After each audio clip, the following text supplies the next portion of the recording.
race of day number 2. Now, I'm led to believe there's a change to driver in the Andriski camp too. John is actually out in his dad's car, I think that's the story, I think, at the moment.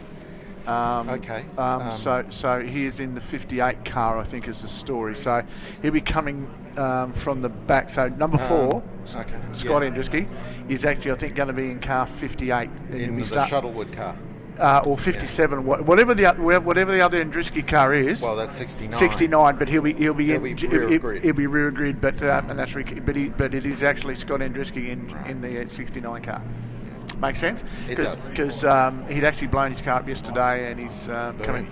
Yes. All right. So for those of you playing and keeping score at home. So there we can see on screen there that the 69 car is running. Yes. So that will be Scott at the wheel of the number 69 car rather than Joe, who's on the 69 in the program. Yes, it is. Got to be careful.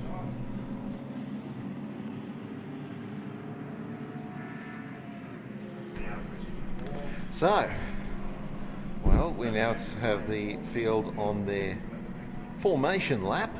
And Brock Mitchell, who was the winner of the 3rd race yesterday. Bruce French won races 1 and 2, but then got into some strife in the 3rd race, and he lost a lap, so Bruce will be starting further, down near the tail of the field. But which leaves Brock Mitchell on pole position in the number 96 orange and black HQ. He was involved in an incident with Mike McLeod yesterday, which brought him under the very, I suppose. Additional scrutiny. Yes, that's a really nice way to put it, of Mr. Doug Chappell. So, having said that, he then got the opportunity to serve some time out in the naughty corner. Yes. So Jason Levitt will share the front row with Brock Mitchell. Brock's hit a rich vein of form since after finishing 4th place in the HQ Nationals, which was I'm having a brain fade now as to which circuit it was held at last year. No, at Warwick, wasn't it? No. Yes, it was. Warwick. Yes, it was Warwick. Yes. But he's also, I think he's come to grips with the formula too. They've had a couple of mechanical reliabilities issues, and they've had a couple of things. But he went away to Bathurst, had a good run at Bathurst as well. I think what the difference is he's got a lot more confidence in himself and also the car. And I think, having said that, that'll be a real positive for him. As you can see, folks, on screen, it is a little dark and gloomy out here at the moment, although it's really, really quite nice. But once it's in a good and strong field of HQs here as they leave and get themselves on track. We've had an influx of new competitors and a bunch of other competitors returning to the category as well after a year, or in some cases several years, out of the category. And it's been quite the joy to see that there's an extra 50% on the HQ field this year. The second row of the grid is our pole sitter, Colin Selby-Adams, who perhaps had a really good setup for the partially wet. Like the track was wet but drying qualifying session for an intermediate style racetrack. He had the gun set up. He pulled the trigger on that yesterday, and he was a second half quicker than anybody else. He was just gone. Yeah. But once the racing started, once the dry line come up, you had the likes of Brock Mitchell and of course Mike McLeod and of course Mr. French and everybody Frenchy come through. So it was very, very interesting. What's going to be interesting for me is going to be the fight back of a few people back through the field. I expect there to be, unfortunately, I think there'll be maybe a little bit of desperate measures taken in the first few laps of trying to gain advantage back for a couple of the drivers. But we'll wait and see. Yeah. So we've got Scott Andriski, who's starting out of position number 4. I might have thought that if there's been a driver change. No, he won't be. He is.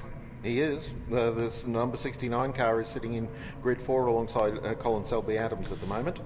Okay, I don't understand how that's happened though. But anyway, that's what the thought that came to my mind. Jim Mantufel, who's only having about his 4th at the most race meeting, and he's up there in 5th on the grid, as well as Troy Montgomery, another new competitor to the class.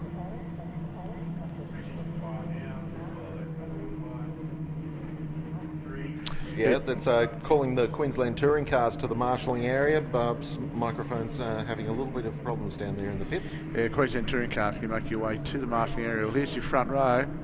Yeah. There's that nice shot I invented yesterday, Jonesy.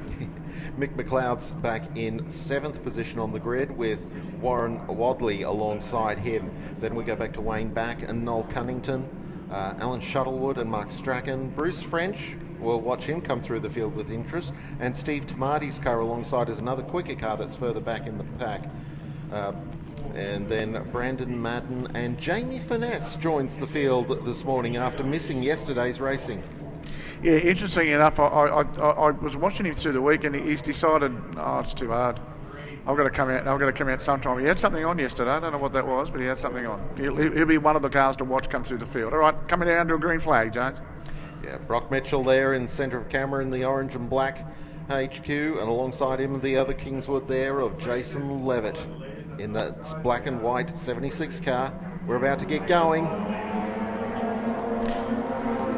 It looks like Mitchell's got better at the start, and Andriska started well from position 3. We see further back there, I think that's McLeod, who might have made a ripper start from further back.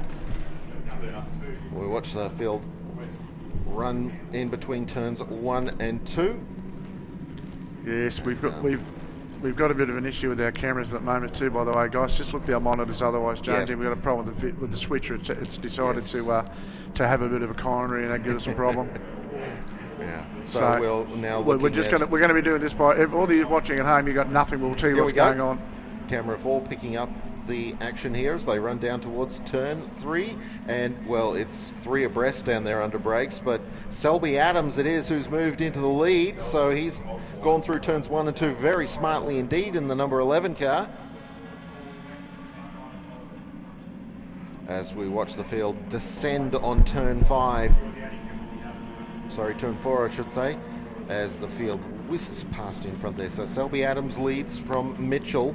So Selby Adams has made a fantastic start there. And then we see Andrisk there. Scott Andrisk in the number 69 machine is in 3rd position.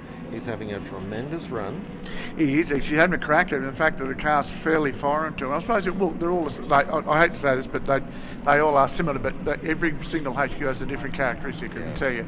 Bit of a lock up then too. That was Munchufel in the number 3. He is really pushing hard early on because he wants to keep with these leading forward. He was on the money yesterday. He showed great. He showed actually yesterday why they're all starting to talk about him. The whole family, mad on motorsport too, by the way. Uncles and everybody else, very, very big into the sprint